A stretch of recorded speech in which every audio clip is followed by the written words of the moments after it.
राम राम सबको। राधे राधे। जय श्री कृष्णा। ओम नमः शिवाय। आप सबका स्वागत है हमारे यूट्यूब चैनल में। दैनिक श्री शिव महापुराण में आप सभी सादर आमंत्रित हैं।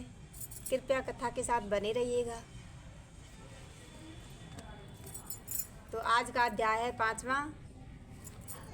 5 कृत्यों का प्रतिपादन, प्रणव एवं पंचाक्षर, मंत्र की महत्ता, ब्रह्मा विष्णु द्वारा भगवान शिव की स्तुति तथा उनका अंतर्धान। चलिए कथा में प्रवेश करते हैं। बने रहिएगा कथा में। बोलिए श्री शिव शंकर भगवान की जय। ब्रह्मा और विष्णु ने पूछा, प्रभु, सृष्टि आदि 5 कृत्यों के लक्षण क्या हैं? यह हम दोनों को बताइए। भगवान शिव बोले, मेरे कर्तव्यों को समझना अत्यंत गहन है, तथापि मैं कृपा पूर्वक तुम्हें उनके विषय में बता रहा हूँ। ब्रह्मा और अच्युत, सृष्टि, पालन और संहार, तिरोभाव और अनुग्रह, ये 5 ही मेरे जगत संबंधी कार्य हैं जो नित्य सिद्ध हैं। संसार की रचना का जो आरंभ है उसी को सर्ग या सृष्टि कहते हैं। मुझसे पालित होकर सृष्टि का सुस्थिर रूप से रहना ही उसकी स्थिति है, उसका विनाश ही संहार है। प्राणों के उत्क्रमण को तिरोभाव कहते हैं। इन सब से छुटकारा मिल जाना ही मेरा अनुग्रह है, अर्थात कृपा है। इस प्रकार मेरे 5 कृत्य हैं। सृष्टि आदि जो 4 कृत्य हैं वे संसार का विस्तार करने वाले हैं। 5वां कृत्य अनुग्रह मोक्ष का हेतु है। वह सदा मुझ में ही अचल भाव से स्थिर रहता है। मेरे भक्तजन इन 5 कृत्यों को 5 भूतों में देखते हैं। सृष्टि भूतल में, स्थिति जल में, संहार अग्नि में, तिरोभाव वायु में और अनुग्रह आकाश में स्थित है। पृथ्वी से सबकी सृष्टि होती है, जल से सबकी वृद्धि एवं जीवन रक्षा होती है, आग सबको जला देती है और वायु सबको एक स्थान से दूसरे स्थान को ले जाती है और आकाश सबको अनुग्रहित करता है। विद्वान पुरुषों को यह विषय इसी रूप में जानना चाहिए। इन 5 कृत्यों का भार वहन करने के लिए ही मेरे 5 मुख हैं। 4 दिशाओं में 4 मुख हैं और इनके बीच में 5वां मुख है। पुत्रों, तुम दोनों ने तपस्या करके प्रसन्न हुए मुझ परमेश्वर से सृष्टि और स्थिति नामक 2 कृत्य प्राप्त किए हैं। ये दोनों तुम्हें बहुत प्रिय हैं। इसी में 2 अन्य उत्तम कृत्य कौन कौन से? संहार और तिरोभाव मुझसे प्राप्त किए हैं, परंतु अनुग्रह नामक कृत्य दूसरा कोई नहीं पा सकता। रुद्र और महेश्वर अपने कर्म को भूले नहीं हैं, इसलिए मैंने उनके लिए अपनी समानता प्रदान की है। वे रूप, वेश, कृत्य, वाहन और आसन और आयुध आदि में मेरे समान ही हैं। मैंने पूर्व काल में अपने स्वरूप भूत मंत्र का उपदेश किया है, जो ओंकार के रूप में प्रसिद्ध है। वह महामंगलकारी मंत्र है। सबसे पहले मेरे मुख से ओंकार प्रकट हुआ। ओम ये प्रकट हुआ, जो मेरे स्वरूप का बोध कराने वाला है। ओंकार वाचक है और मैं वाच्य हूँ। यह मंत्र मेरा स्वरूप ही है। प्रतिदिन ओंकार का निरंतर स्मरण करने से मेरा ही सदा स्मरण होता है। मेरे उत्तर पूर्ववर्ती मुख से अकार का, पश्चिम मुख से उकार का, दक्षिण मुख से मकार का, पूर्ववर्ती मुख से बिंदु का तथा मध्यवर्ती मुख से नाद का प्राकट्य हुआ है। इस प्रकार 5 अवयवों से युक्त ओंकार का विस्तार हुआ है। इन सभी अवयवों से एकीभूत होकर वह प्रणव ओम नामक एक अक्षर हो गया। यह नाम रूपात्मक सारा जगत तथा वेद उत्पन्न स्त्री पुरुष वर्ग रूप दोनों कुल इस प्रणव मंत्र से व्याप्त हैं। यह मंत्र शिव और शक्ति दोनों का बोधक है। इसी से पंचाक्षर मंत्र की उत्पत्ति हुई है, जो मेरे सकल रूप का बोधक है।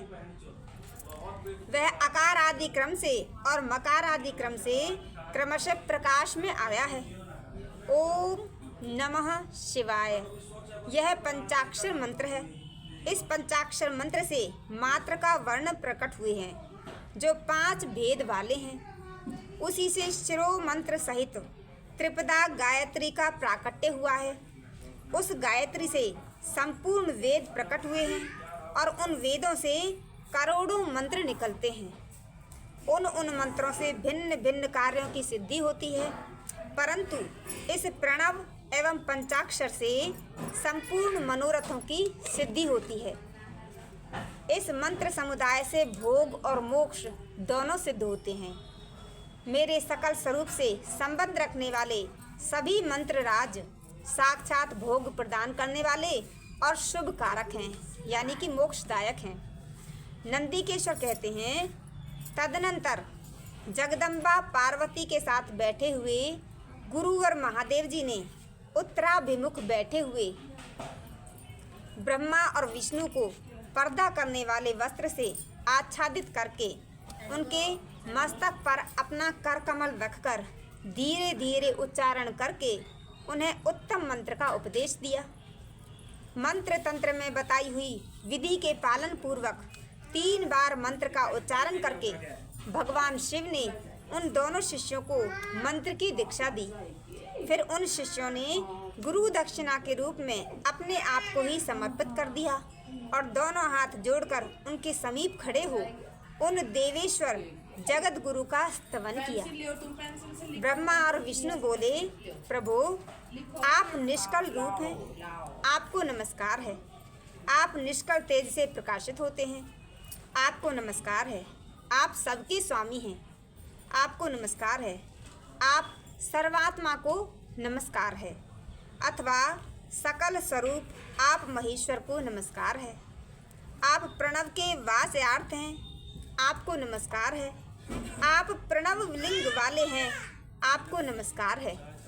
सृष्टि, पालन, संहार, तिरोभाव और अनुग्रह करने वाले आपको नमस्कार है। आपके 5 मुख हैं, आप परमेश्वर को नमस्कार है। पंच ब्रह्म स्वरूप 5 कृत्य वाले आपको नमस्कार है। आप सबके आत्मा हैं, ब्रह्म हैं। आपके गुण और शक्तियाँ अनंत हैं, आपको नमस्कार है। आपके सकल और निष्कल 2 रूप हैं। आप सद्गुरु एवं शंभु हैं, आपको नमस्कार है। बोलिए श्री शिवशंकर भगवान की जय। इन पद्मों द्वारा अपने गुरु महेश्वर की स्तुति करके ब्रह्मा और विष्णु ने उनके चरणों में प्रणाम किया। महेश्वर बोले, आद्रा नक्षत्र से युक्त चतुर्दशी को प्रणव का जप किया जाए तो वह अक्षय फल देने वाला होता है। सूर्य की संक्रांति से युक्त महा आद्रा नक्षत्र में एक बार किया हुआ प्रणव जप कोटि गुने जप का फल देता है। मृगशिरा नक्षत्र का अंतिम भाग तथा पुनर्वसु का आदि भाग पूजा, होम और तर्पण आदि के लिए सदा आद्रा के समान ही होता है। यह जानना चाहिए, मेरा या मेरे लिंग का दर्शन प्रभात काल में ही प्रातः और संगम यानी कि मध्याह्न के पूर्व काल में करना चाहिए। मेरे दर्शन पूजन के लिए चतुर्दशी तिथि निषिद्ध व्यापनी अथवा प्रदोष व्यापनी लेनी चाहिए, क्योंकि परिवर्तनी तिथि से संयुक्त चतुर्दशी की ही प्रशंसा की जाती है।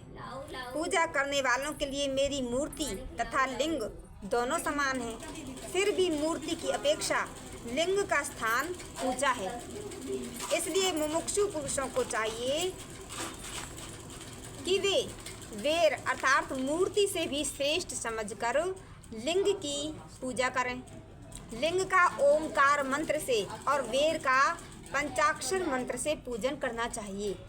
शिवलिंग की स्वयं ही स्थापना करके अथवा दूसरे से भी स्थापना करवाकर उत्तम द्रव्यमय उपचारों से पूजा करनी चाहिए। इससे मेरा पद सुलभ हो जाता है।